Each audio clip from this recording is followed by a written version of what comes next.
Good day, everyone. So, welcome to week 3, March 31 to June 5, 2021. O, si class, ang bilis ng panahon, week 3 na tayo. Our topic for this week is inference. Are you familiar? Let's move on and let's find out more about this topic.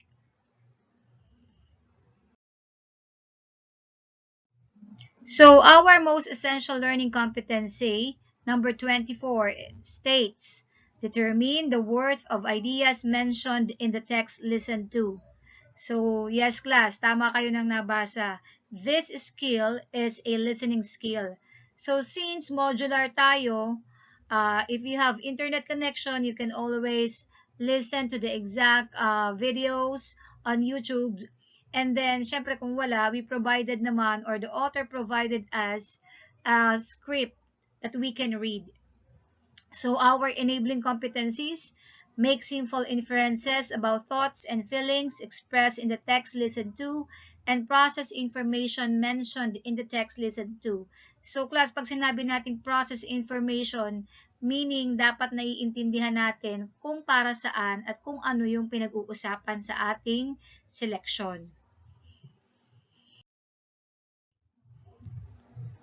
So, in this lesson, you will know more about determining the worth of ideas mentioned in a listening text using the CAST method, which stands for context, audience, speaker, tone or mood, and summary. It will guide you in making inferences about the thoughts and feelings expressed in the text you listen to. So, what is the CAST method? So, look at this picture. C stands for context, location, and time the speech held. So, pag sinabi natin konteksto daw, kailan, saan, naganap ang speech. Kasi nga, listening text, audience, para kanino, or people who listen to the text, para ba kanino yung speech na yon? Is it para sa mga bata, para sa mga teachers, para sa mga government officials, etc.? Okay? Speaker, person giving the message or the speech. Now, classes speaker, if the person has a position or a title, halimbawa kagaya ko, ang speaker ng video na to ay si Mrs. Annie Ramirez. Sino siya? English teacher, ilalagay niyo yung position niya. So, ganun din sa mga mapapanood / mababasa ninyong mga excerpt ng mga speeches, ilalagay niyo yung pangalan ng speaker as well as the title or the designation of that person.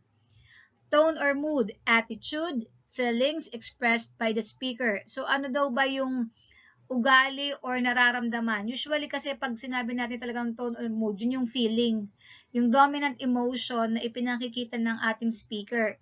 Siya ba'y masaya habang nag-i-speech? Siya ba'y malungkot, excited, or alarmed, etc.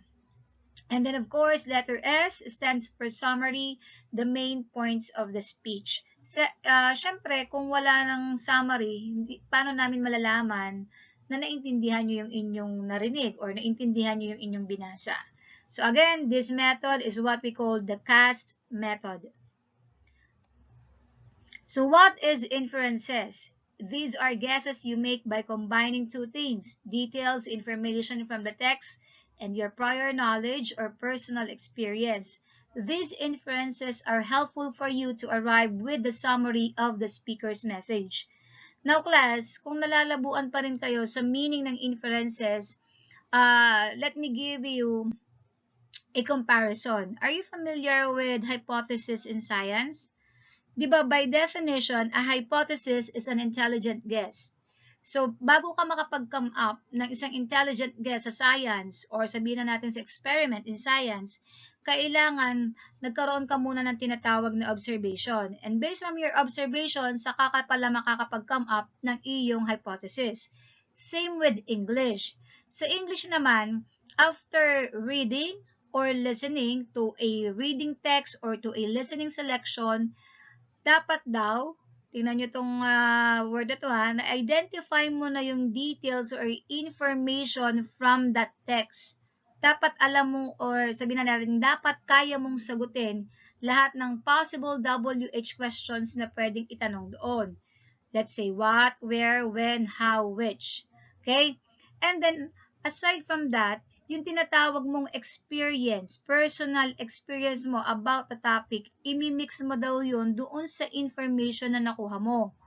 And then, after this, makakapag-come up ka na ng inferences. So, we can say that inferences are also intelligent guesses. Let's say, for example, bigyan ko kayo ng isang concrete example. Halimbawa, tinanong ka, ngayon, uulan ba ngayon? Di ba merong mga taong sumasagot ng oo kasi tila. Now, yung sagot na yun, class, it's not an inference. Ang tawag dun ay pilosopo. Pag ginamitan mo siya ng inferences, titingnan mo muna. Mag-o-observe ka muna. Ano bang itsura ng langit? Is it clear or is it cloudy day? And then saka ka palang gagawa ng iyong intelligent guess. That is the meaning of inferences. You observe first, you analyze the information, and then you make your personal opinion about it. So again, inferences is like a hypothesis. It is an intelligent guess. So hula siya pero intelihente. Hindi basta hula lang. Let's go to learning task 1. For your first task, read an excerpt of President Rodrigo Duterte's State of the Nation Address 2020, then answer the questions in the graphic organizer. Now, class, sa inyong lip, may ipinrovide dong link na kapag tinype nyo sa YouTube, lalabas yung original na speech ng ating mahal na Pangulo. Now, sabi naman doon, if you do not have access to the internet, a transcript of the speech is available below. Pag sinabing transcript, so a copy of the speech is available. And this is the excerpt of President Rodrigo Duterte's State of the Nation Address 2020. So again, class, pag sinabi natin excerpt, mas maliit pa yan sa pinaka-summary. Summary na ng summary. Pinakamaliit, kaya nga excerpt. So, until the COVID-19 vaccine is available, I will not allow the traditional face-to-face class teaching or learning unless all risks of exposure to sickness are eliminated. I cannot and will not put to risk the health and lives of our students and teachers. 2 weeks ago, I seem to have said that I would allow the face-to-face classes to resume. But we were talking actually of January because my thinking is that by September we would have the vaccine. How to get it from the producers or from other governments is really something which we have to deal with because it is a global need and everyone would go for it. Okay, so maliwanag, ang pinag-uusapan natin dito ay COVID-19 vaccine together with our education system. So after hearing the speech, so this is the graphic organizer. What you're going to do, kokopyahin nyo to as it is. And then, did you see the 4 questions inside? Okay, meron tayong nakikita ring spaces. Doon sa spaces nyo, isusulat ang inyong sagot. So, again, look at the square at the center, nakalagay doon speech of President Duterte during the State of the Nation Address 2020. So we can say na itong graphic organizer na to symbolizes the summary of the speech of Duterte. So let us read question number 1. After hearing the speech for the first time, were you able to understand it? Why or why not? So personal ang tanong. Kailangan personal din ang sagot. Yes or no lang, then explain in 1 sentence. Kung sagot mo, yes, I understand. Bakit? No, I did not understand. Then bakit? 1 sentence lang. Next, how is the message being delivered by the speaker? Ito, class, actually, masasagot nyo to kung susulyapan nyo yung original video ni President Duterte. These are your choices. Is it impromptu speaking? Ibig sabihin, basta lang siya binato ng tanong at sumagot siya without preparation. Or is it manuscript speaking, meaning may binabasa siya? Or is it memorized speaking? So itong manuscript and memorize, parang parehas. Ang pagkakaiba lang syempre, sa halip na binabasa, minemorize na niya yung prepared speech niya. And then number 3, why do you think the message is important to you as a student? Now class, this is very personal also. Hindi na ako nag-provide ng choices dyan. One sentence will be enough. And then what are some ways you can pass on the knowledge or information you gained from the speech? So ang tanong dito, paano mo daw siya maiilipat or maipapasa sa iba itong natutunan mo sa speech ng ating mahal na Pangulo? Okay? Again, copy the graphic organizer and then write your answers inside the boxes.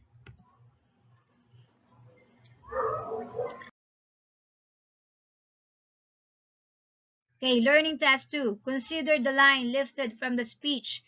Use the table to make a simple inference using the information from the text and your prior knowledge or personal experience. Again, class, malimit niyong nababasa itong prior knowledge. Pag sinabi natin prior means before, beforehand. Ano? So, yung natutunan mo beforehand. Ano yon? Saan manggagaling yon? Dito sa ating mga personal experiences. So again, ang pinagbabasihan po natin dito sa Learning Task 2 ay yung paring speech ng ating mahal na Pangulo about COVID-19. Doon pa rin kayo kukuha ng isasagot. So again, copy the table. Nakalagay doon, it says, information from the text. So ito ay lifted from the excerpt. Until the COVID-19 vaccine is available, I will not allow the traditional face-to-face teaching or learning unless all risks of exposure to sickness are eliminated. Again, this is directly stated from the selection. Ngayon, sabi dito, I say, prior knowledge or personal experience. Ano yon? Yan. Answer this question. What did you hear or read about COVID-19? So, hindi naman class kailangan mahaba. Kailangan kasi ikli lang din itong ating given. Ano daw yung alam mo about COVID-19? And then here sa third box, sa third column rather, so I infer, ano ilalagay mo dyan, what is your personal opinion about COVID-19? So, pag pinagsama mo yung text na nasa left and then yung iyong prior knowledge about COVID-19, ano naman ngayon ang masasabi mo? So, what is your stand? Ano ang iyong, do you agree? Do you disagree? What is your feelings about COVID-19? Okay, wag pahirapan ng sarili, one sentence only, and of course, one sentence only. Learning Task 3. Complete the graphic organizer by filling out information from the excerpt of the speech of President Rodrigo Duterte during the State of the Nation Address 2020. So, again same lang ito. Doon pa rin manggagaling sa ating SONA about COVID. Kokopyahin nyo ulit itong graphic organizer. Ang tawag natin dito ay cast method. And then to help you, ayan, these are the guided questions. And I also provided some, anong tawag natin yan, para mga sentence completion, type ano, so para konti na lang ang iisipin. So for letter C, answer the question, what is the context, location, and time of the speech? O, para hindi na mahirapang mag-isip, ito na lang, isusulat sa papel, the speech happened in blank. Kayo na magpo-provide. Saan nangyari? At blank. Kailan? Okay? You can do some research about it. And for letter A, who is the intended audience? Now class, kapag ito ay mapapanood nyo sa YouTube, makikita nyo na doon kung sino ang audience. Or kahit naman hindi, tanong nyo sa nanay nyo, Nay, sino bang nanonood ng SONA ng Pangulo? Okay? So ito yon, ilalagay mo yan, the audience are. Who is the speaker? Obvious naman ang sagot dyan. But again, I told you, lalagyan po natin ng title or position designation ang tao. Huwag mong basta isusulat, si Pedro po. Sino si Pedro? What is his position? So, nakalagay natin, the speaker is blank. What tone or mood is expressed on the speech? On the speech, ano daw yun? The speaker feels blank. Ano sa palagay niyo ang damdamin ng mahal na Pangulo? Pag sinabi mong siya'y masaya and then you're going to defend your answer because blank. So, cite some evidences, pwedeng mga words yan, na nagpapakahulugan na siya'y masaya. Okay? And, how will you summarize the speech? Sorry, nag-double yung ating question mark. In my point of view, the president said that. So here in the summary, you're going to pick out some important details from the selection. Okay? Now, class, balik muna tayo dito sa tone or mood. Now, paano ba natin malalaman again yung tone or mood? So, aside from keywords from the listening text or from the reading selection, malalaman mo din ang tone and mood ng speaker based from his non-verbal cue. Inaral natin yan last week. So, ano yung facial expression niya? Makikita mo doon siya by galit. Okay? Ano yung tone niya? Yung tono ng boss, sinabi ko niya sa inyo. Part of the verbal cues are intonation patterns. Pataas ba, pababa, mabigat. Sabi natin, stressed may stressed ba yung kanyang mga syllables? So, those can be clues or hints for you to identify the tone and mood of the speaker. So again, you're going to copy the graphic organizer and inside the boxes, write your answers. Okay, punta na tayo sa class sa most important part of our week, learning task 4, our performance test. Apply what you have learned from previous activities. Ano bang direction yun?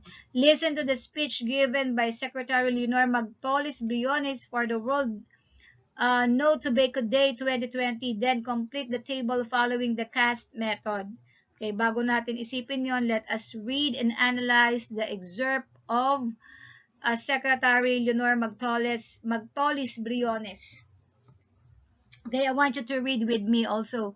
The Department of Education, especially its learners, teachers, staff, and all parents who are part of our 27 million army of learners and 900,000 army of teachers, are very pleased, enthusiastic, and happy to participate in this launching of the World No Tobacco Day on May 31st. This is a great occasion for us to remember that despite of the long years of campaign against tobacco, the danger is still there. The technology for the communication, for convincing and capturing more victims are still there. Only we do not notice them at all. So again, para do sa hindi naiintindihan, ang tobacco here na tinutukoy ay mga sigarilyo. So, bawal the World No Tobacco Day. So, pagdidiwang daw ng bawal ang yosi. Next, I have a very personal commitment against tobacco. 3 of my brothers passed at an early age because they are smokers. They died from smoke-related illnesses. Even when they stopped working already, the diseases associated with smoking caught up with them anyway. We have people who are close to us, friends close to myself, who are in 4 stages of cancer, having heart diseases, lung diseases, and all sorts of illnesses, which may not generally be associated immediately with tobacco smoking, but can be traced to earlier of smoking and prolonged smoking. Hence, my personal commitment to this campaign.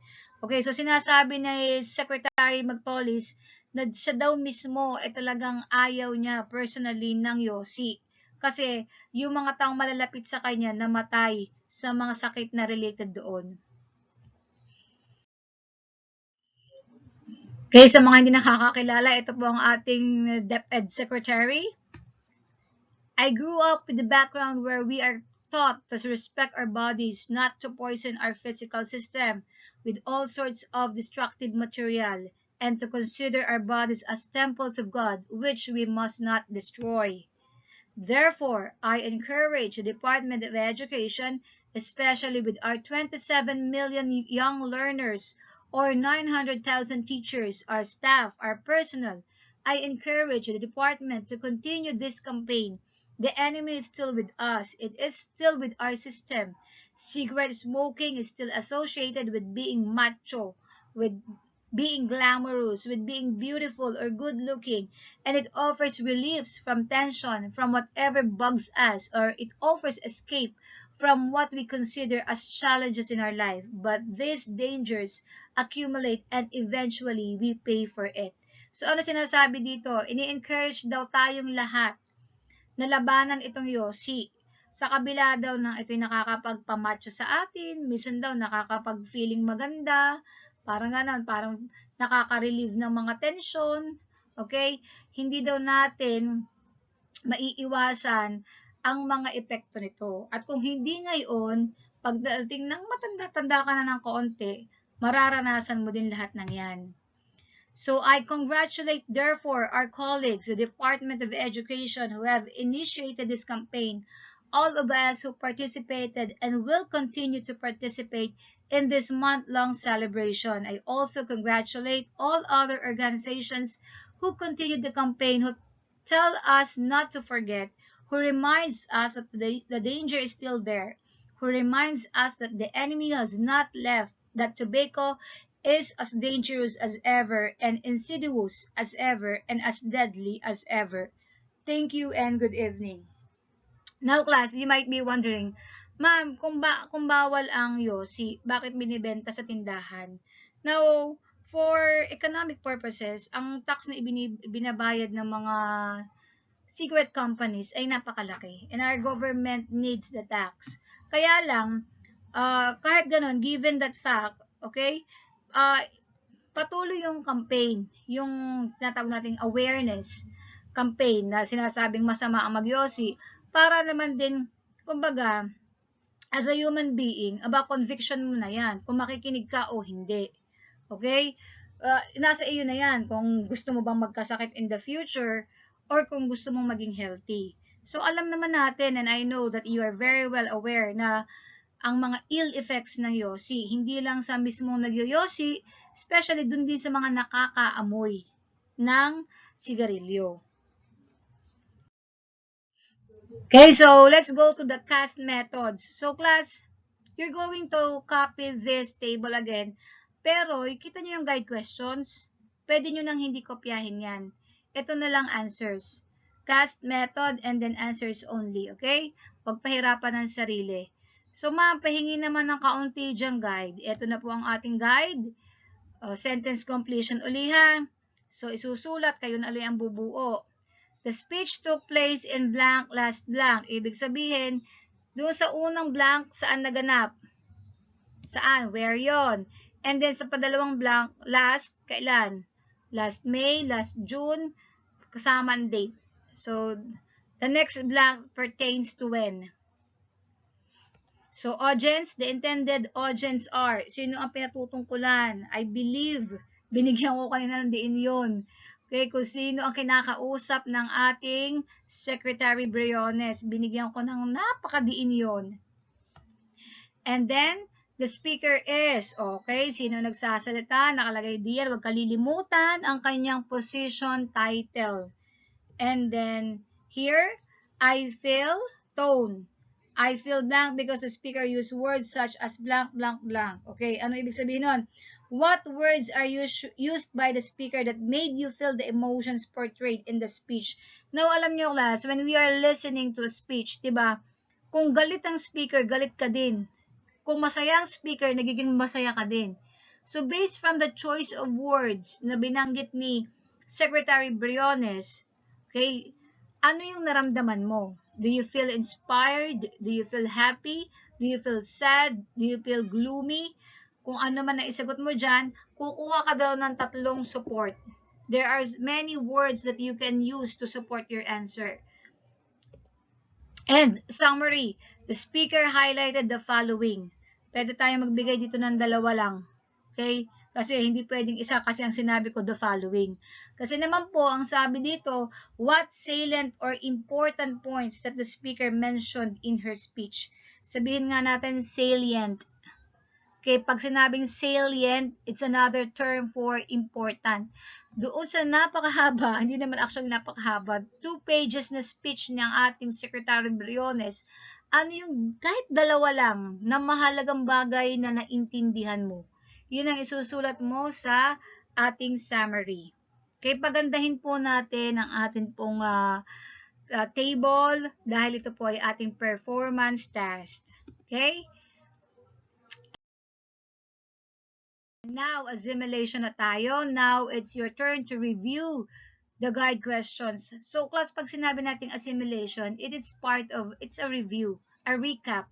So, babalikan mo lang uli yung sinabi ko dun sa introduction part para masagutan mo tong mga parts na to. So, write it on the provided graphic organizer. Ito po yung ating graphic organizers. So, pag letter C, ano daw ang guide questions mo? Pag A, ano yung guide question mo? Ibinigay ko class ang number 5 as your guide. So, again, pag letter S, ang tanong mo or ang guide questions na sasagutin mo ay what is the central message that the speaker wants to convey? Okay, saan ko kinuha ang sagot dito? Nasa introduction part lang natin. Assessment. So, decide whether each statement is true or false. Tingnan natin kung sa bilis na ito ay may naintindihan ka. Context is the people who listens to the speech. Tama kaya yon? Is it true or is it false? Kayo nang bahala. Summary covers the important points of the speech. Okay? Parang kanina binanggit ko yan. Listening to a text is easier to comprehend than reading the text. Actually, class itong number 3. Parang gusto kong sabihin na wala naman talagang mamamali dito eh. Kasi there are students na mas magaling silang makinig kaysa magbasa. Pero there are students naman na mas gusto nilang nagbabasa kaysa sa nakikinig. Ako personally, I like reading than listening. And then 4, cast method involves context, audience, speech, tone or mood, and summary. And last one, number 5, inferences are derived from 2 things, details from the text and your prior knowledge. Okay, I believe napakadali ng ating assessment. And finally, okay, ito ang alam niyo, if I'm a kid, ito ang gusto kong part. Ang ating personal assessment on learner's level of performance. Hindi ko na po explain. Ginagawa na natin to since week 1. Refresher lang tayo. Okay? Just watch and learn. And then, here is your table. Diyan natin ilalagay kung tayo by star, kung tayo by check, or tayo ba ay question mark. And of course, thank you to Sir Alan Emmanuel Ortiz for the module. And again, yours truly, Ma'am Annie Ramirez, giving you a short and quick discussion for week 3 inference. Thank you po sa lahat ng nakikinig. Goodbye and God bless.